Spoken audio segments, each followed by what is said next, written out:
Hello, everyone, and welcome back to the Hard Things podcast. This is Blaine Burgess tuning in or turning on, whatever.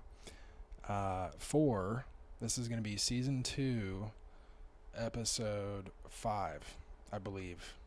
I'm doing the math in my head on the fly, and that seems correct. Overall, episode 12 that I've done so far, and I gotta say, very happy it's been going on this long. Very happy that despite kind of everything that has happened, the transition in life for me, moving to Dallas, Texas, going to Parker University for chiropractic school, I've been able to maintain this pace, even though sometimes I do post on Wednesday, a little bit late in terms of submission. I think that's still pretty excellent.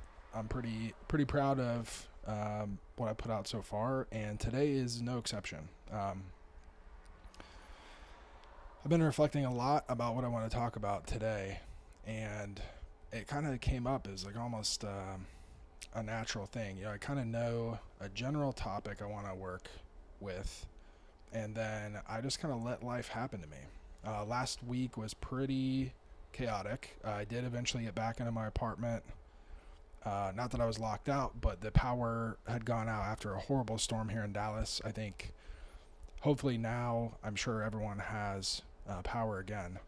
But yeah, it was pretty sad state of affairs for a little bit there. So I hope everyone's okay. I didn't hear of any deaths or anything, but I know there's sometimes worse things than death, or at least it can feel like it if you're spending all your money on generators and air conditioners and trying to stay alive. I was fortunate to be able to go to a hotel using my points. I did run out of points eventually, and so thankfully electricity's back on. I will say my AC unit in the building is still broke, and I'm conversing with the apartment people to see how long it's going to take to fix, because I may just get a window unit, which would definitely be worth it to me. It's going to get hot here in Dallas soon. So, yeah, little life update there for anyone who gives a shit. But yeah, back to the topic at hand. So it's now June. It's June 4th today.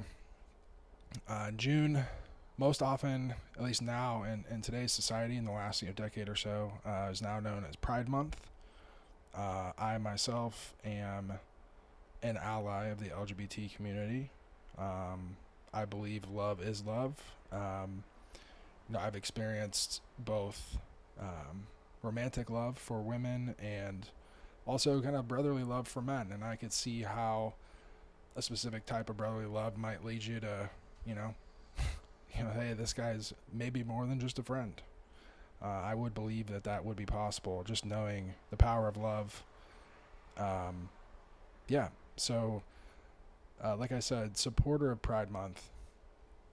But if you actually, kind of look, I just thought for a second, I'm like, man, what branding, like pride. I'm proud to be who I am. That's great. A little bit of pride in yourself could be a good thing.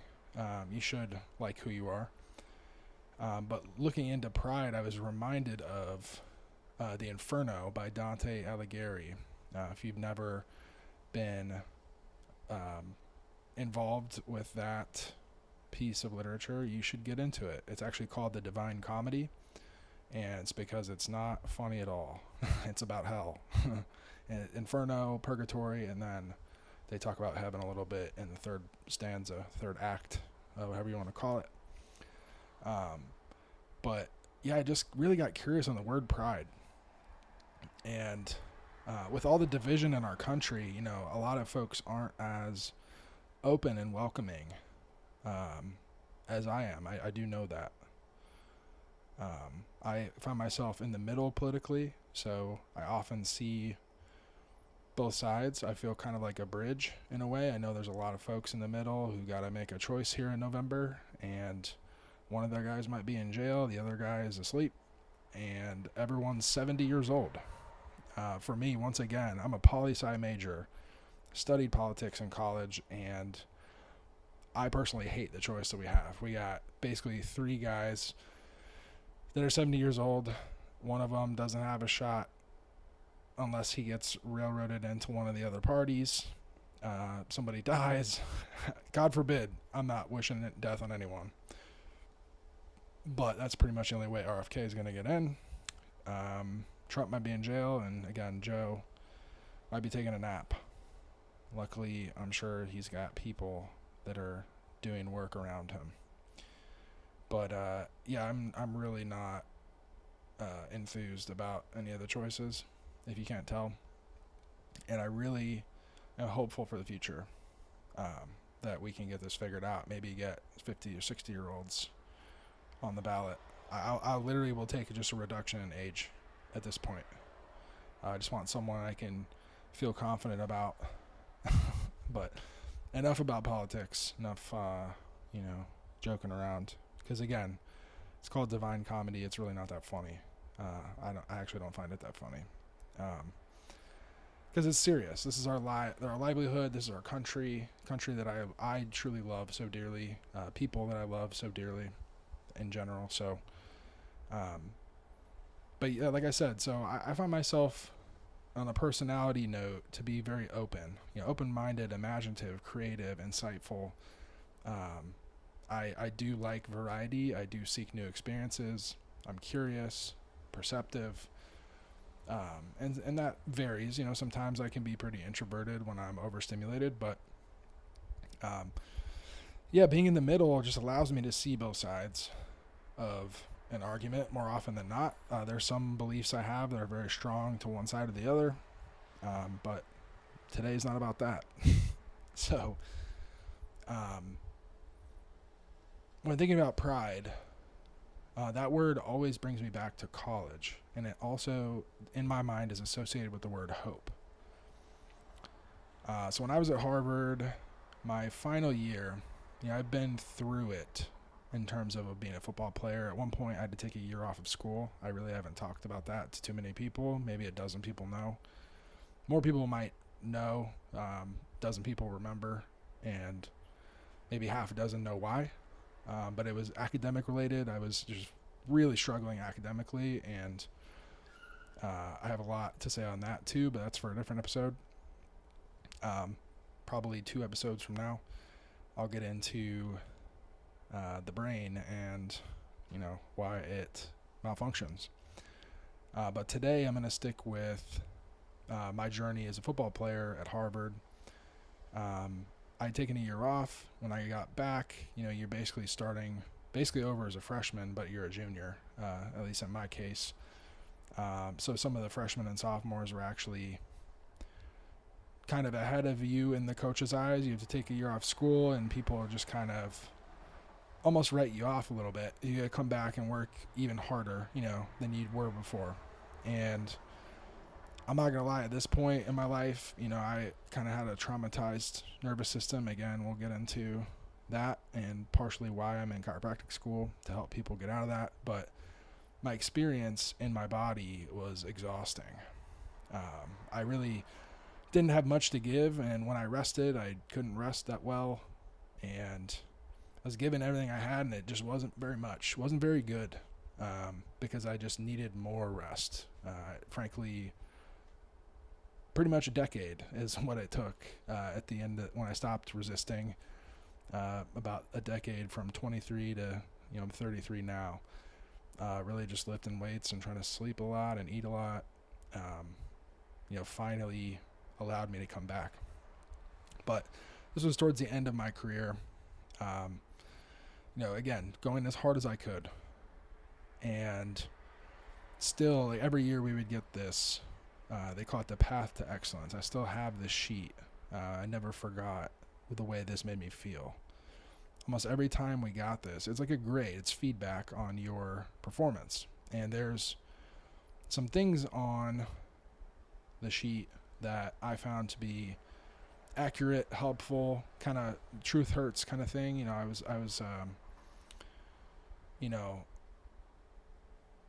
again, working really hard, didn't have much to give. That was kind of the reality of the situation. But 2 things stuck with me from the feedback that I just thought were a violation of my values and who I was deep down, even though my outer world was definitely affected by my state, my nervous system.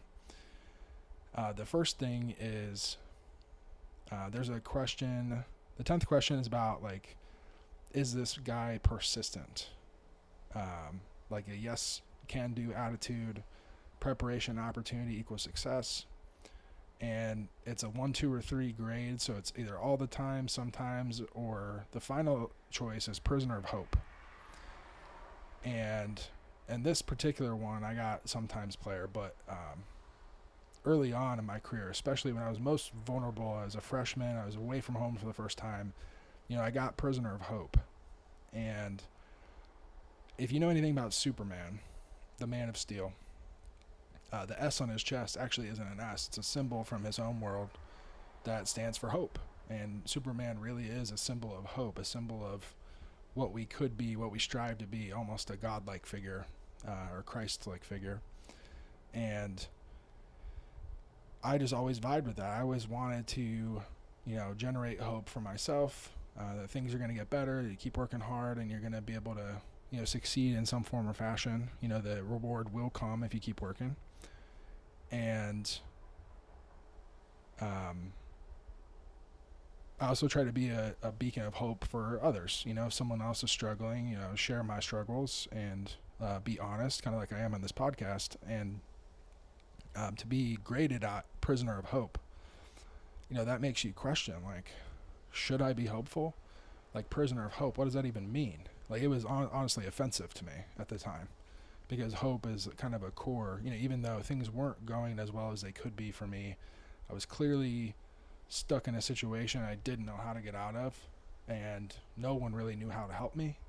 Anytime I would kind of seek help, they would kind of tell me, man up, pull up yourself by your bootstraps, like, get to work. And I'm like, I am working and nothing's happening because my body's shutting down. And it's pretty much because I was going so hard for so long. That's just how that's what was happening to me. And I understand this now after many years of conscious observation and reflection. And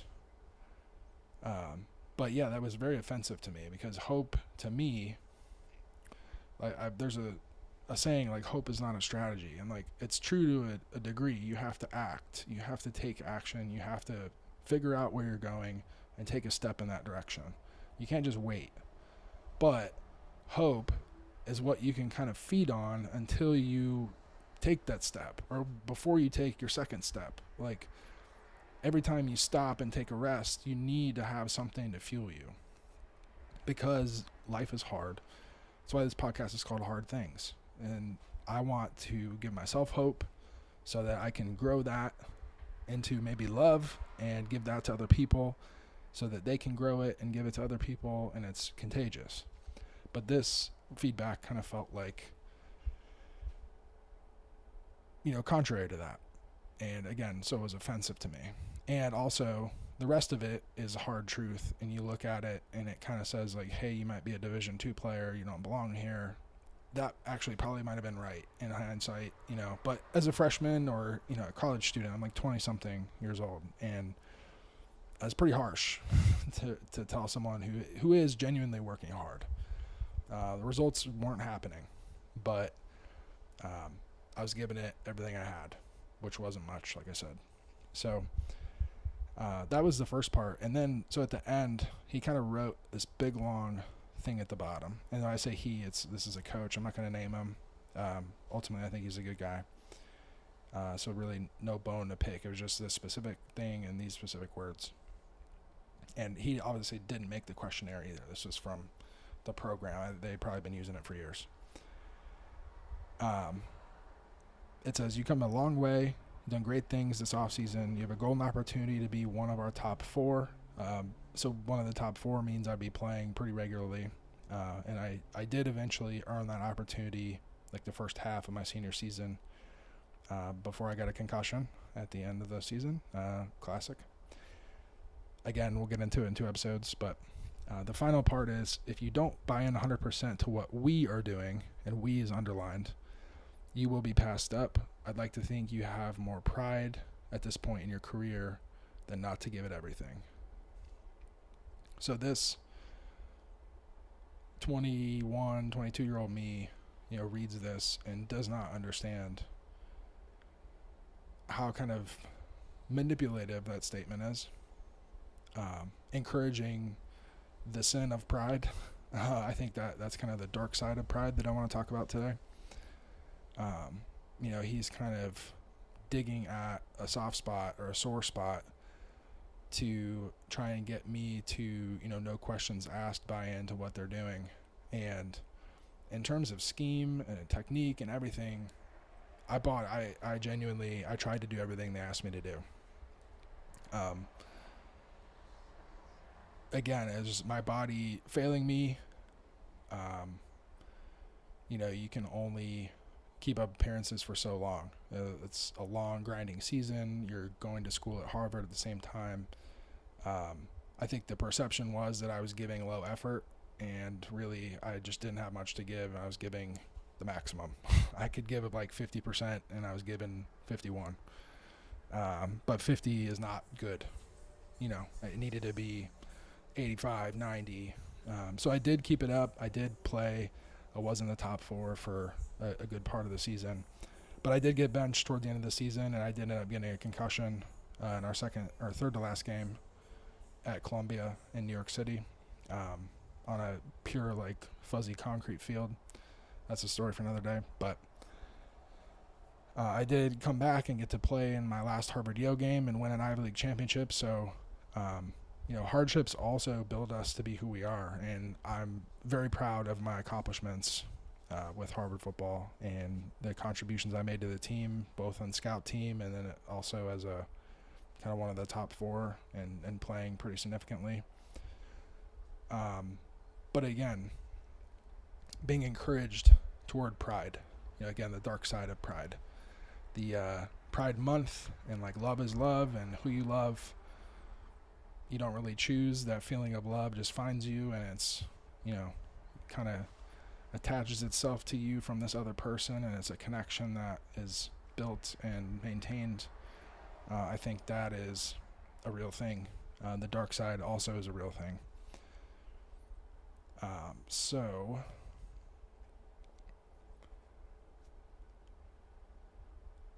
the poem, The Divine Comedy, specifically Purgatorio, which is about purgatory. It's after first stanza is all about hell and people who can't be redeemed. They're already dead, already in hell. And purgatory is someone who repented in life but didn't quite remove the sin. So in purgatory, you're basically working to remove the sin and work your way up towards heaven. And it posits the theory that all sins arise from love, but perverse love directed towards others' harm, a deficient love, or disordered or excessive love, basically out of balance, unbalanced love. And that I was reading pretty much basically directly from Wikipedia, but unbalanced love is my words on that, so I'm not plagiarizing. But when I was reading this, I really vibed with it, because I've felt that before. I think we all at some time or another get a little bit out of control, or a little bit resentful, or whatever it may be. And so the first 3 terraces of purgatory in the story, he's basically climbing up. Purgatory is like a tower, and there's 7 terraces. The first 3 are really all about that perverse love that's directed towards actual harm of others.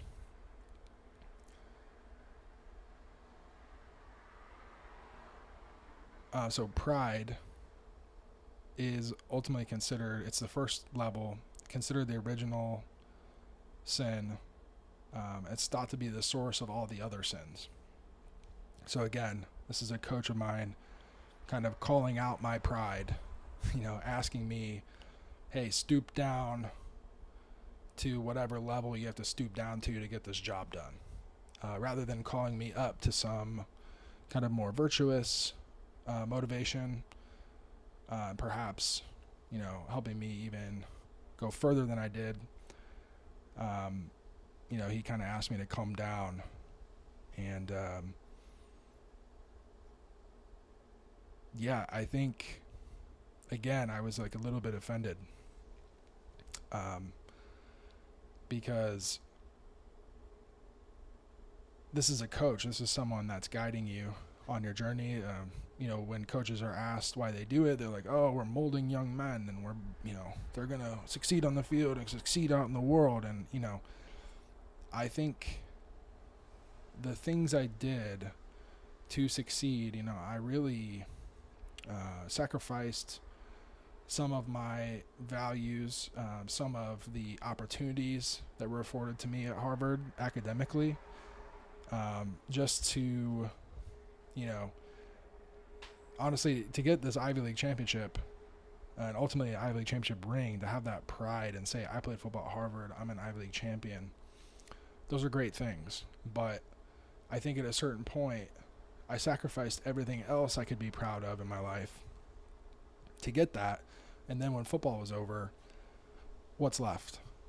Nothing. And I think this is very common amongst athletes. You kind of sacrifice everything for the sport. And unless you're going to the NFL and you're making millions of dollars, you find yourself very empty. And some people successfully transition to something else. I definitely tried to and didn't really stick right away. But now, obviously I'm going to chiropractic school and this is definitely sticking. So glad I made it around to this eventually, but 10 years later, it took me 10 years to kind of rid myself of, again, what's considered to be the original sin. And what's even worse is the opposite of it is humility. And not only was I prideful, but I also wasn't able to be humble, like truly humble. So I would be humble in terms of like, people would be like, where'd you go to school? And I say, oh, I went on the East Coast. And like, I didn't even boast about what I did. Like, I wasn't really like outwardly proud. It was more so my ego just holding on to that as like, look what I accomplished. And then it's like, okay, what now? But again, I was in a place where my nervous system was not functioning at a high level. I was very much in survival mode. And when you're in survival mode, the ego goes to work. And sometimes the ego even shuts down and can't even function. And you are just eating, sleeping, partying, doing anything you can to just numb whatever's happening to you. So,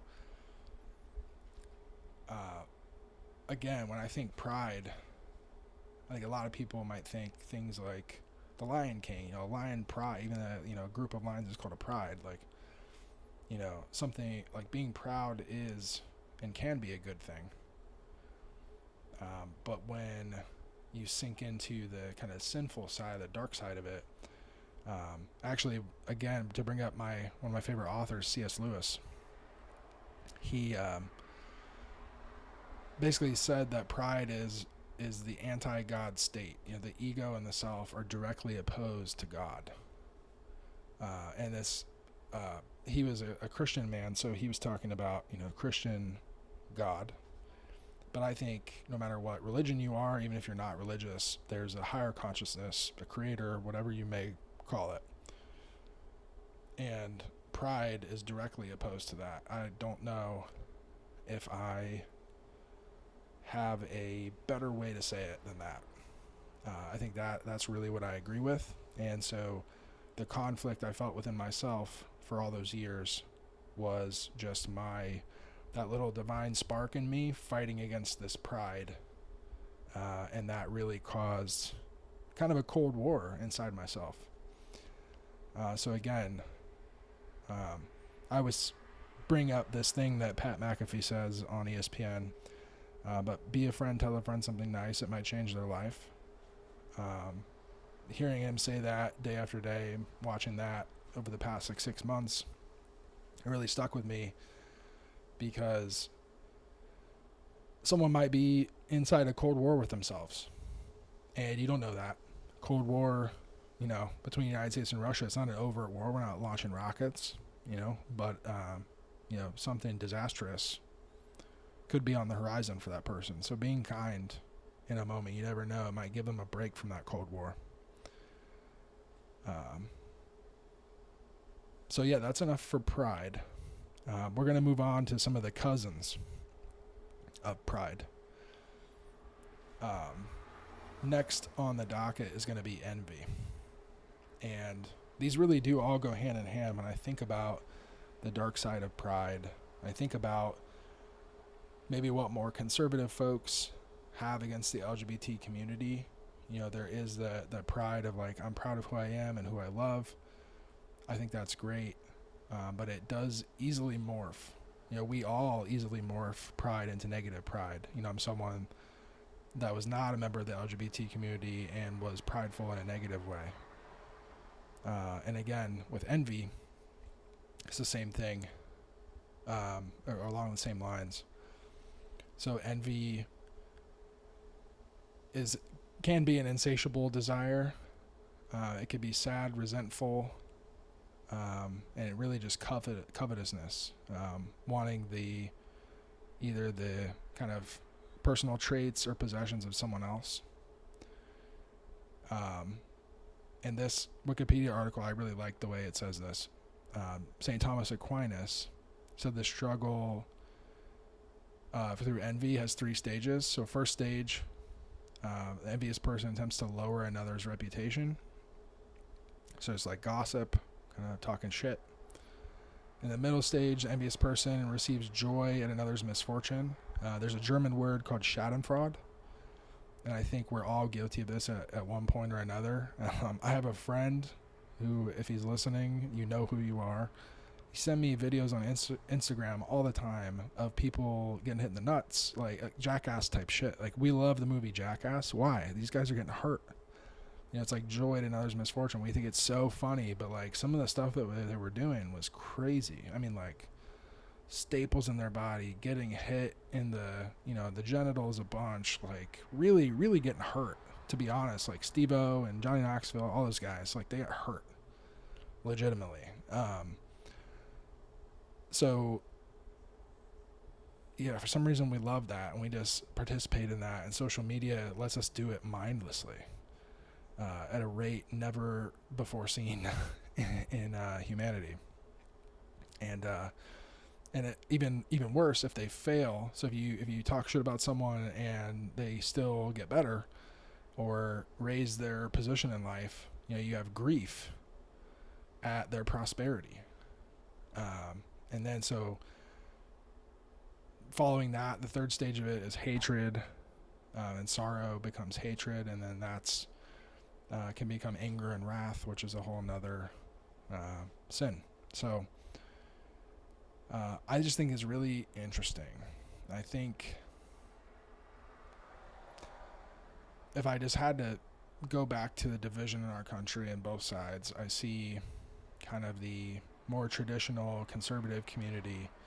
They look at the LGBT community and they say, you get a month, you get all these benefits, maybe in the workplace, different advantages, and different things, and it's based on, they kind of I think maybe react to that negatively because they know that some of the people in this LGBT Pride Month celebrating group, out of that whole group, some people are doing it for the right reasons, some people maybe not.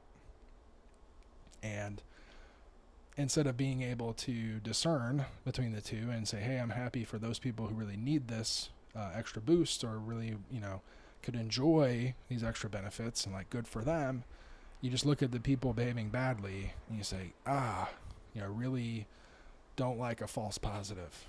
And I think that is something we can all relate to. And vice versa, in the LGBT community, I know gay marriage for a long time was illegal and they just wanted to get married. And so they kind of envy of the kind of straight marriage, patriarchal,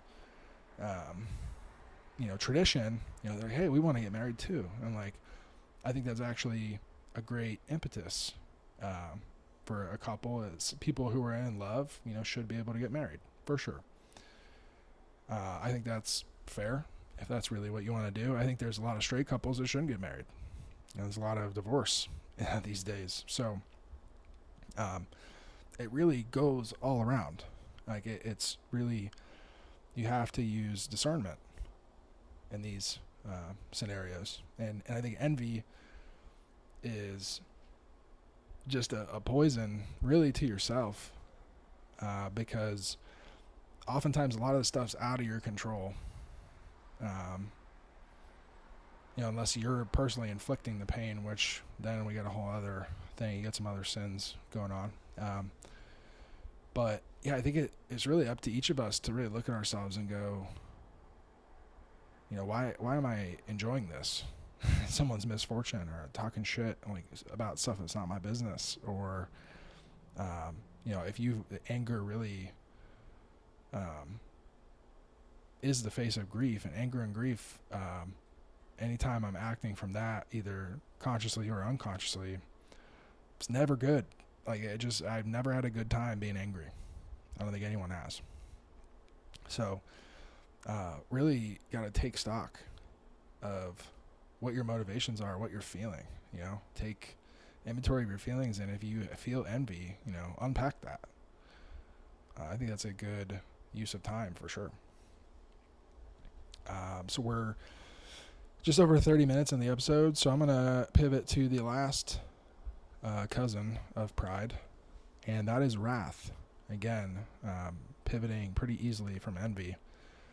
These three, you can see how they go hand in hand, but that third level that Dante climbs to in the Divine Comedy, it's really just anger, rage, hatred, and grief.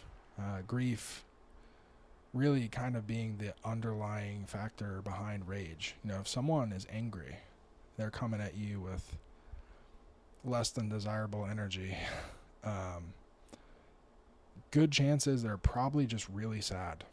They could be, like I was saying, have that Cold War, that pride, kind of fighting their, and when I say pride, I mean you could even substitute ego. So their ego is kind of fighting their divine spark in their body, and it's causing chaos in their mind.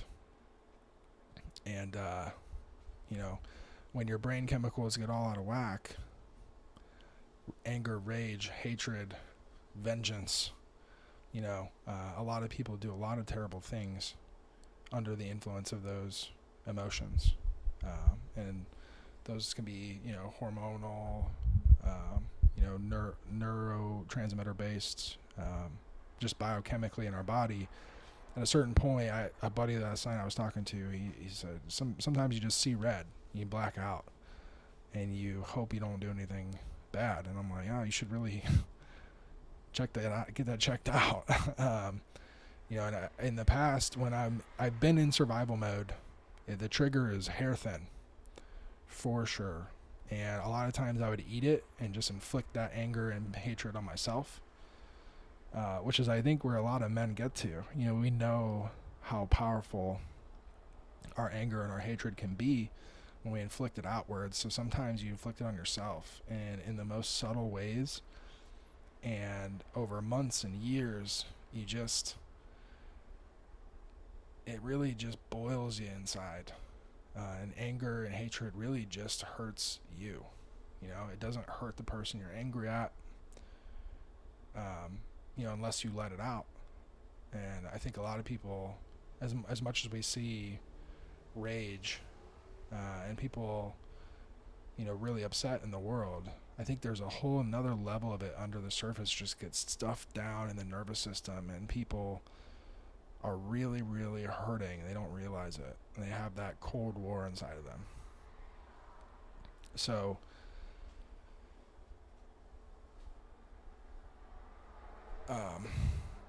the last thing I wanted to say on this topic was there's a guy, Henry Edward Manning, he says angry people are slaves to themselves. And I felt that pretty deeply, because again, biochemically in your brain, it's rather uncontrollable if you're in survival mode. And that's not to excuse the behavior, but I think it does explain what's going on with people. I mean, at the end of the day, we are a collection of elements and cells and chemicals, and when these things get out of whack, you have poor diet, you're not exercising, you're stressed out, your nervous system's in, a suboptimal state, you're in trouble. I almost would expect you to act poorly, to have anger, to engage in these kind of sinful behaviors, and that brings me to kind of my final point. So I think one thing that bothered me the most about the whole prisoner of hope and pride scenario is, again, like, these are coaches that will, in a speech would claim, like, we're building young men, we're going to help them succeed. But oftentimes the people that need the most help, that have that Cold War going on, that have that suboptimal nervous system, that really need help and could be, great people, or they're great people underneath, I think when they're in, I know this is really just speaking from experience, when you're in survival mode, I almost want to make a t-shirt that says, sorry for what I did when I was in survival mode, because I did everything I could to make my present moment easier. And that meant good things and bad things, like lying, cutting corners, things I wouldn't normally do. And again, when you lie and you cut corners like that from a place of, like, I have no other choice, or I feel like I have no other choice, you ultimately, A, you just hurt yourself, and B, you get kind of a reputation. And then once people think you have bad character, I've had people tell me in my face they thought I had bad character. And deep down, I know if I just had 10 years to relax, I could come back and crush this. And, like, I just went too hard for too long. I made too many bad choices in a row. And once you're that deep in the hole, it's almost impossible to get out. Again, it took 10 years, just a massive amount of patience.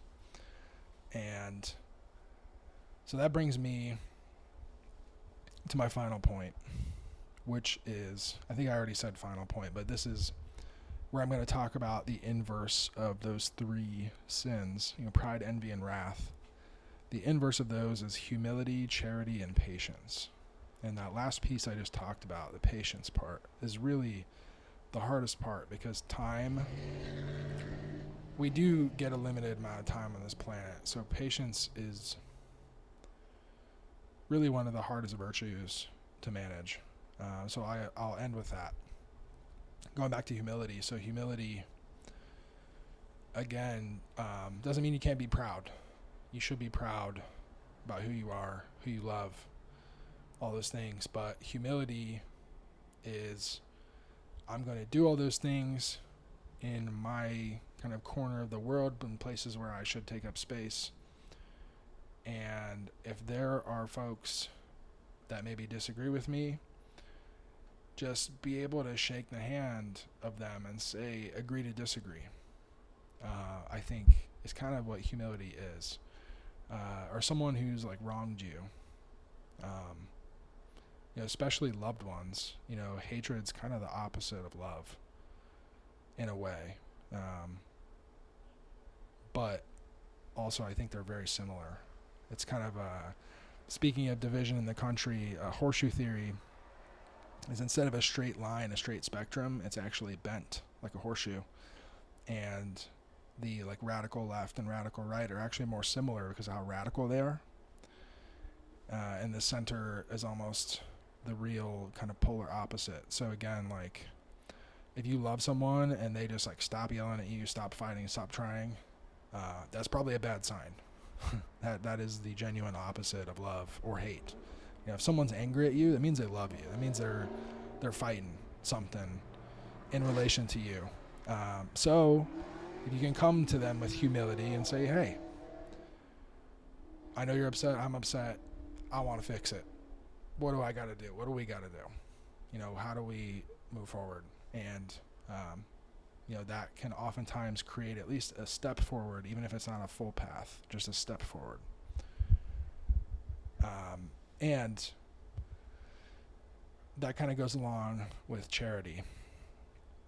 So charity, I think, people think about, like, giving, away, and especially money. Like I think of like Salvation Army, like instantly and around Christmas, and you put change in the jar. But it's voluntary giving of help to those in need. I think sometimes those in need, you give them money and they may not know how to manage it quite well. I mentioned this before in relation to homeless people.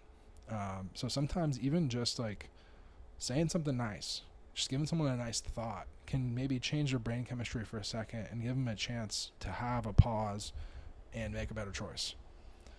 And that really goes hand in hand with patience. So the best thing we can do in life is just wait. That's kind of humility and charity. And charity sometimes can just give somebody just a minute of your time, or maybe an hour of your time, maybe too much time. An unscalable amount of time. I think a lot of times in business, especially, we're looking at, so a chiropractic business, like, all right, I got to get one patient every 15 minutes and keep churning them out. But like, what if that one person, has a really either interesting case or a case that just requires more time, maybe a couple more extra therapies, just a little bit, beyond maybe the normal care, just a normal person looking for preventative management. And that's really what charity is. And I think a lot of times people get afraid because there's such a scarcity feeling in the world now that people do kind of just take, and they instantly call people narcissists. And like, no, I think like people just don't know what to do when someone's nice to them. That's at least what I've noticed. Like when I'm nice to people, they kind of like stick around and want like more, because really no one's shown them even that slight level of kindness. And I think that's really sad.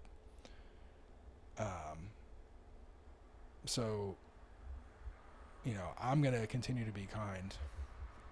It is important to kind of have boundaries on that. But that's where patience comes in too, because then you can be consistent with it. You can give a little bit once a week, and that's fair and also good, because you cannot burn yourself out. But, again, saying a nice word to someone, giving them a compliment doesn't take much. So I think that's where I'm going to end the episode today. Almost to 45 minutes. It's kind of seems to be my sweet spot when I'm just on my pulpit preaching. But I want to get back to the Man of Steel. If you look at those three values, humility, charity, and patience, especially the most recent movie with Henry Cavill, he comes to Earth, even though he is strong and kids bully him because he's different, he never lashes out at them. In fact, he saves a bus full of kids when it could kind of out him and his powers.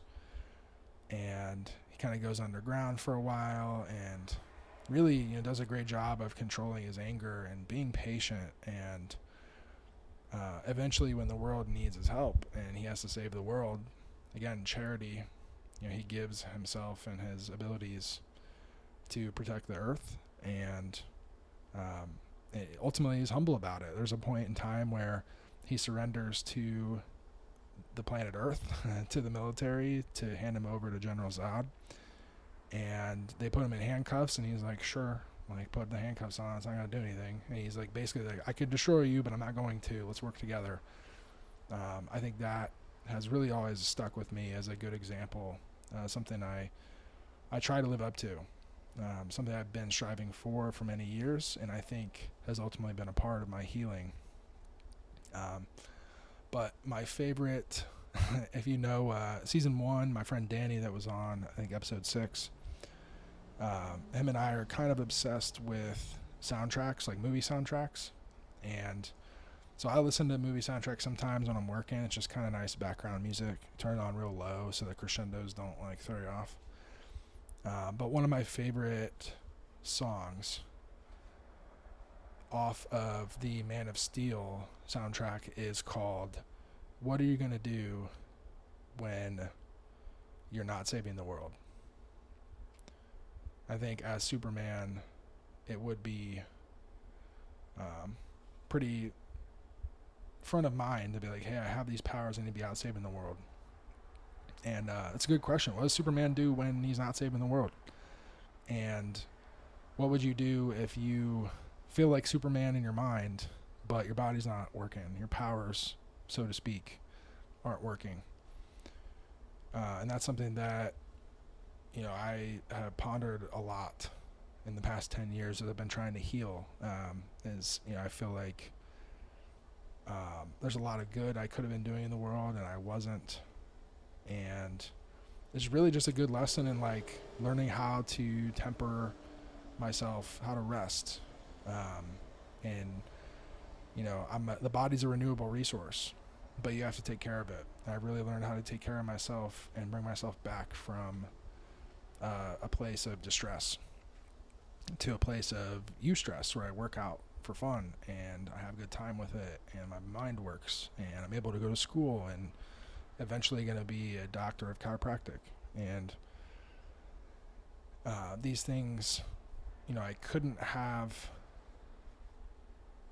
done, or I wouldn't be able to do now if I hadn't have really stuck with it and ultimately just accepted my limitations. We all are limited in our physical bodies, and I think that's part of like loving yourself. Again, like all the sins are kind of the perverse forms of love, and if you don't love yourself, you can't begin to like love others, love the world. So I think really accepting that I can't save everyone or everything, even though I have the heart to do that, it's just not possible. What are you going to do when you're not saving the world? Well, I can save one person. I can say one nice thing to somebody today. I can take care of myself. Taking care of myself really goes a long way in the community, because then someone else doesn't have to do it.